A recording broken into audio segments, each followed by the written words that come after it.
my slips, my falls, my trials and tribulations, my heart, my balls, my somebody stop me, somebody come and get me.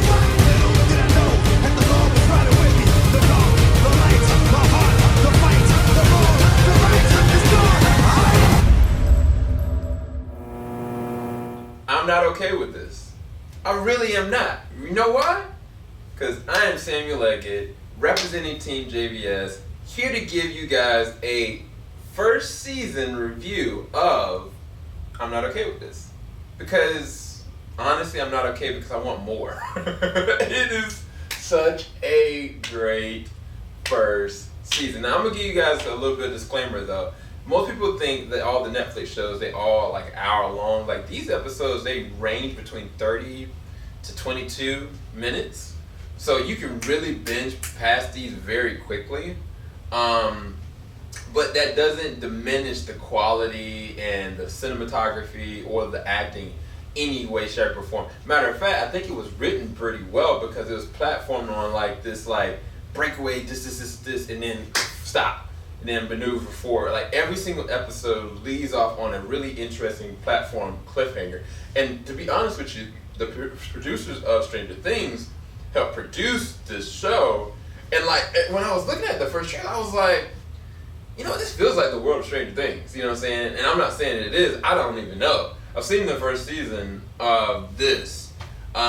But it's kind of like there's certain like different moments and shreds that kind of reminded me of the first season of Stranger Things, like the way it left off, the way that it had these enveloping, like really deep-seated moments and moments of gore and violence, and even deeper than that, like this feeling of dreaded horror and science fiction and what things could be versus what they actually are, and you're debating in your head. And any show that can actually do that is doing its job. Now, I'm gonna give you another thing that Sydney, Lillis, and Wyatt, what's his last name, Oleff, from It Chapter 1 and Chapter 2 are the showcasers in this one.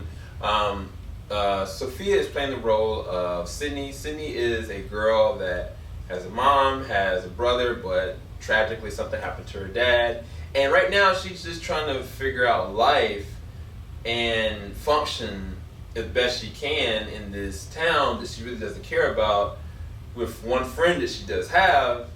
All the while she also is dealing with potentially either her mind is losing it or she has powers. And that's literally the concept from that point on.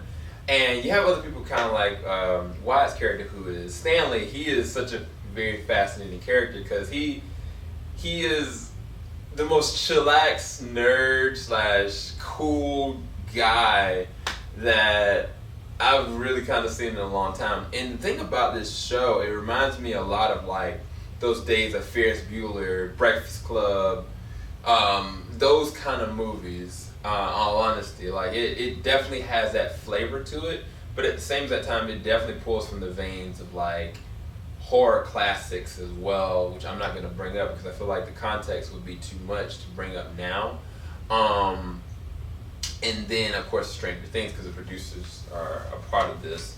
But then you got Sophia Bryant playing the role of Dina. Dina is the best friend of Sydney. Really interesting things they do with her character in this one. And then you got, of course, the brother Liam, played by Aiden. I'm not going to be able to pronounce his last name or middle name.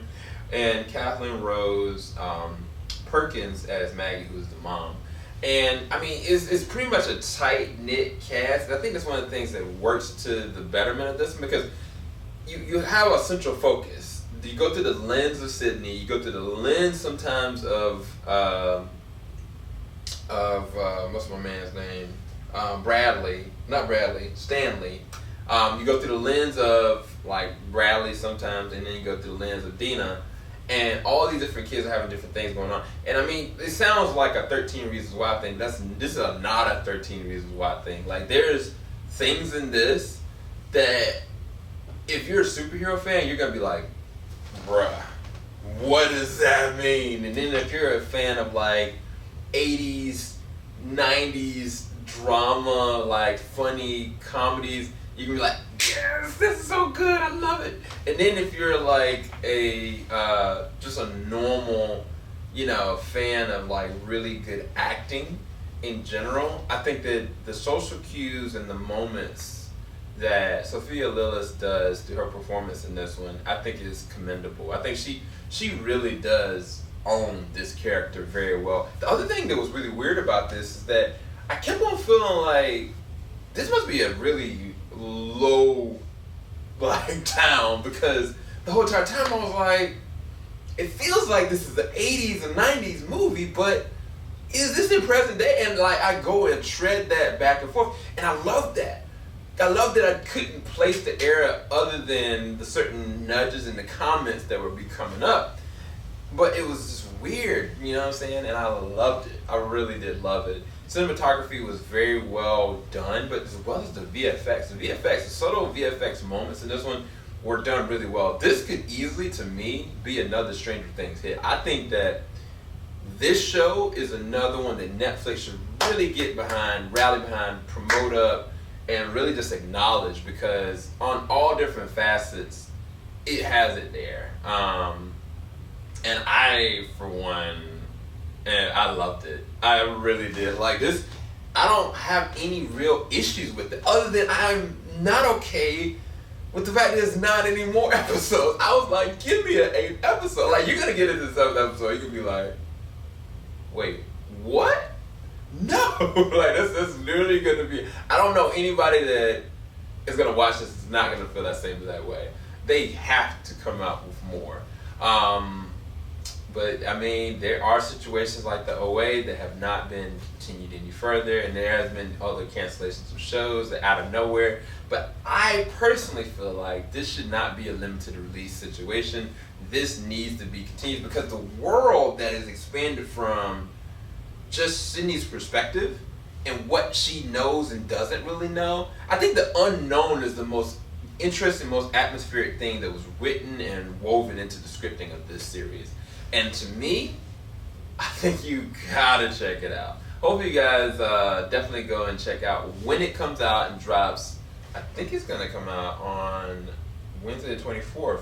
No, it's actually the Wednesday the 26th on Netflix. Definitely go and check out.